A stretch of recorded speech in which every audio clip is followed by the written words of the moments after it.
नमस्कार भाइयों और बहनों। 100 शब्द प्रति मिनट की गति से मैटर स्टार्ट होने में 3 सेकंड बाकी हैं। शुरू।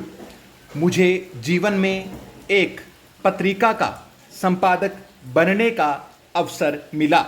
मैं तो बलियों उछल गया।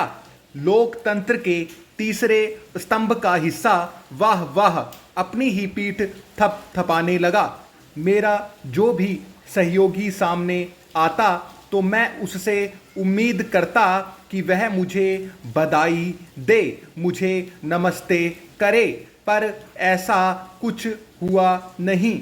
एक बात अवश्य हुई कि जिन लोगों की लिखन में रुचि थी उनका मेरे प्रति नजरिया अवश्य बदला और मुझसे संबंध बनाने के प्रयास करने लगे।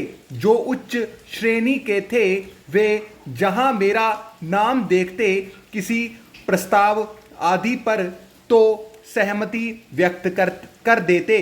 जो बराबर के थे वे चाय पिलाने की पहल करने लगे, जबकि पहले पूछते भी नहीं थे।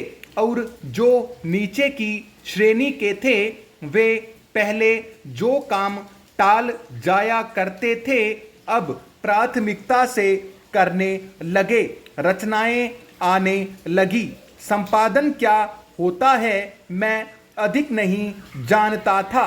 बस लेख आदि के शब्द वाक्यों को ठीक करना, विषय के अनुरूप भाषा को बनाए रखना और जो विषय से मेल न खाती हो उसे काट देना।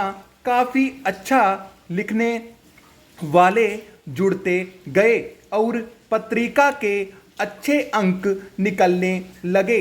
चूंकि सरकारी विभाग की पत्रिका थी इसलिए मुझे कड़े निर्देश थे कि सरकार, मंत्री आदि की आलोचना संबंधी कोई लेख आदि नहीं होना चाहिए। पहरा।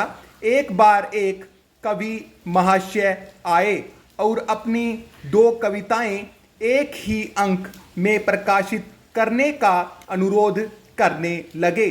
कहते कि इस पत्रिका में छपी अपनी कविताएं लोगों को दिखाता हूँ तो खुश होते हैं और मुझे कवि सम्मेलन में भी बुलाते हैं। मैं यह जानता था कि वे अधिक पढ़े लिखे नहीं हैं और चतुर्थ श्रेणी में काम करते हैं, परंतु लेखन और हिंदी के प्रति उनकी रुचि देखकर मन में आया कि प्रकाशित कर दूं। लेकिन यह नियम विरुद्ध था, परंतु उनकी जी हुजूरी भी कचोट रही थी। जी हुजूरी करने वालों को मैं एक मजबूर लाचार व्यक्ति समझता था। इसलिए मैंने बॉस से अनुमति लेकर उस अंक में उनकी 2 कविताएं ले ली। उसके बाद तो वे उसे ही नज़ीर बनाकर हर अंक में 2 कविताएं प्रकाशित करने पर बल देने लगे। उनके व्यवहार में परिवर्तन आ गया। कवि होने का दंभ भरने लगे। ऐसे ही एक नवोदित लेखक थे। बड़े ही सुंदर अक्षरों में एकदम व्यवस्थित ढंग से निबंध लिखते थे। अपने निबंध में एक अक्षर का भी संशोधन उन्हें बर्खास्त नहीं था। हर निबंध के साथ अपना फोटो और बायो डाटा अवश्य भेजते थे। पत्रिका में लेखक का पदनाम और पता प्रकाशित करने का नियम था। ऐसा लेखक बहुत बड़ा होता है जिसके निबंध, कविता आदि में कोई भी गलती न हो, पर यह पत्रिका सरकारी थी, सरकारी कर्मचारियों के लिए ही थी। इसलिए ऐसा निबंध होना बड़ा मुश्किल था कि उसमें एक वर्तनी भी गलत न हो। वर्तनी ठीक करने पर वे लेखक शिकायत करते कि मैं मनमाने ढंग से संपादन करता हूं। एक बार उनसे किसी बहाने मुलाकात हो गई। मैंने उनके फोटो देखे थे तो उन्हें पहचान गया, पर वे नहीं पहचान पाए।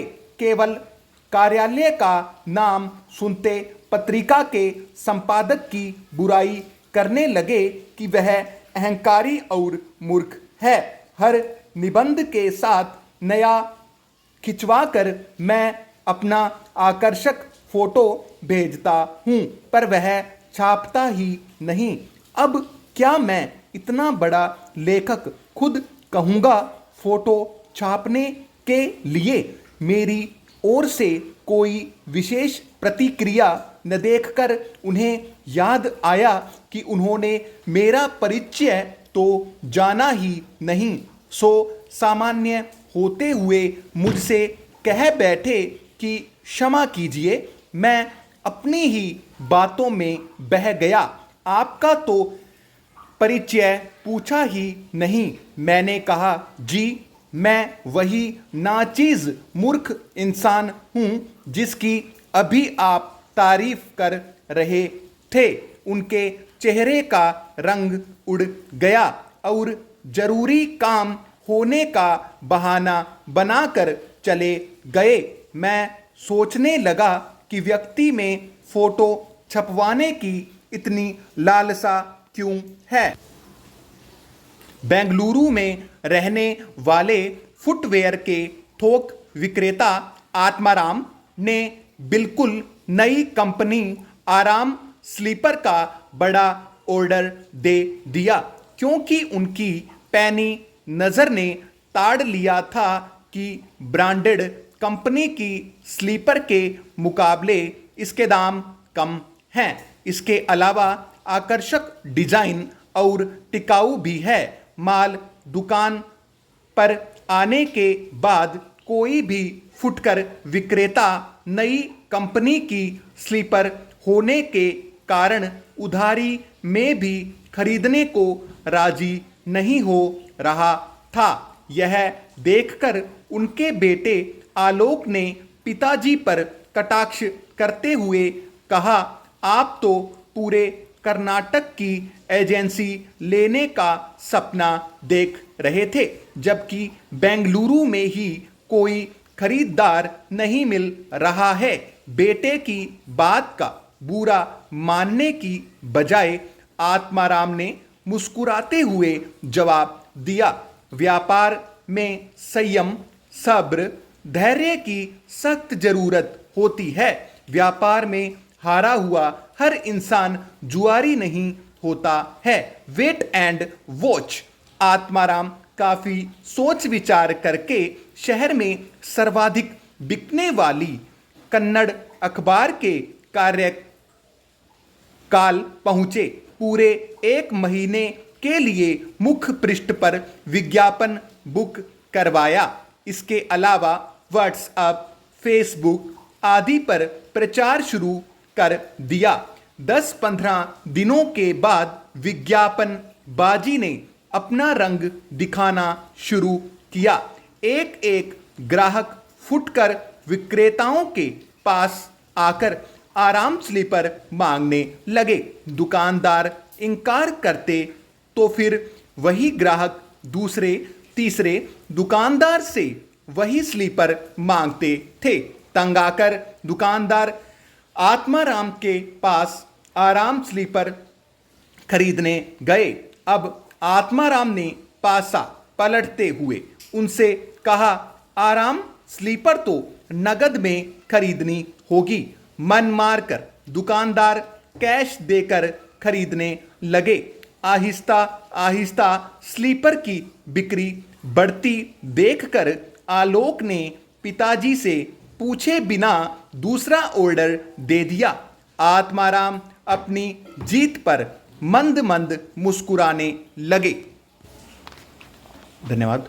एक शब्द था यहाँ पे अखबार के कार्यालय पर, यहाँ पे कार्यकाल बोला गया और कार्यकाल ही लिखा गया है। धन्यवाद।